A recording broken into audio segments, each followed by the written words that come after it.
Di sini saya akan melanjutkan pembahasan mengenai materinya. Yaitu yang kedua itu ada LPF, di mana LPF itu adalah low pass filter. LPF ini terdapat dua jenis, yaitu LPF pasif dan juga LPF aktif. Untuk LPF pasif, rangkaiannya itu V input, lalu melewati resistor, lalu V output, lalu kapasitor, lalu ke ground. Nah, di mana untuk nilai H-nya itu adalah perbandingan antara V output dengan V in, di mana menghasilkan atau sama dengan SC per R tambah XC, di mana SC ini dapat kita tulis sebagai 1 per IWC, dan penyebutnya juga ya ada XC, kita tuliskan seperti ini. Lalu setiap pembilang dan penyebut itu dikalikan dengan IWC, sehingga akan menghasilkan 1 per IWRC ditambah 1. Sehingga untuk nilai dari H mutlaknya itu adalah 1 per WRC kuadrat positif 1, di mana kita ketahui bahwa W atau omega itu adalah 2VF, maka nilai dari H mutlak ini adalah 1 per akar dari 2VRC kuadrat ditambah 1. Nah, untuk grafik H terhadap H mutlak terhadap frekuensi adalah seperti ini, di mana jika F itu sama dengan 0, maka H mutlak itu adalah 1. Jika F itu tak hingga, maka H mutlak itu 0. Jika F itu sama dengan 1 per 2 VRC, maka H mutlak itu 1 per 2 akar 2. Nah, ini di sini ada aturannya. Ketika di mana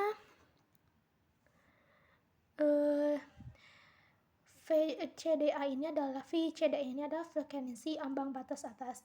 Nah, di mana terdapat dua aturan, yaitu jika terdapat sinyal input dengan V-in itu atau frekuensi input itu kurang dari frekuensi ambang batas atas, maka sinyal tersebut akan diloloskan. Nah, yang kedua itu jika terdapat sinyal input dengan V-in atau sinyal input itu lebih dari frekuensi ambang batas atas, maka sinyal tersebut akan diblok. Nah, yang kedua itu adalah LPF aktif, di mana LPF aktif ini sama untuk rangkaiannya itu dengan LPF pasif, akan tapi hanya ditambahkan dengan rangkaian penguat seperti ini ya, penguat dari penguat non inverting. Nah, di mana di sini ada nilai gainnya, yaitu ada V output, perbandingan antara V output dengan V in, mana 1 per RF bagi dengan RI. Nah, materi yang ketiga adalah ada band pass filter, di mana band pass filter ini adalah gabungan antara HPF dan LPF.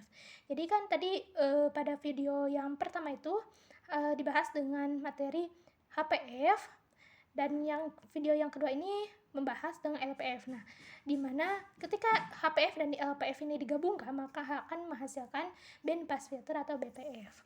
Nah, untuk grafik antara H mutlak itu terhadap frekuensi untuk BPF ini seperti ini. Nah, ini ketika VCOB ini adalah HPF dan VCOA ini LPF. Nah, di mana seperti ini ya grafiknya itu.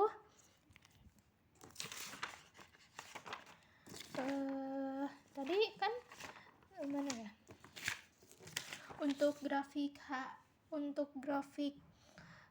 HPF ini seperti ini ya, untuk grafik LPF ini seperti ini. Nah, ketika digabungkan HPF dan LPF, maka akan menghasilkan grafik yang seperti ini ya. Jadi ini tuh grafik gabungan antara HPF dan LPF. Nah, untuk materi yang keempat ada level shifter, di mana level shifter ini penguat non inverting. Jadi nantinya tuh kita akan menggunakan potensiometer juga. Nah, nanti bentuk arusnya tuh akan seperti ini ya. Kalau misalnya arusnya tuh negatif, maka level shifter ini berperan agar bagaimana agar arus yang negatif ini dipositifkan itu. Jadi akan seperti ini ya. Jadi sinyalnya tuh akan positifnya saja. Kalau misalnya negatif, dia akan kayak level step itu kayak berperan gitu. Bagaimana sinyal yang negatif ini bisa menjadi semuanya positif gitu. Dan itulah untuk materi yang saya jelaskan dari video part 1, part 2, dan seterusnya. Terima kasih. Wassalamualaikum warahmatullahi wabarakatuh.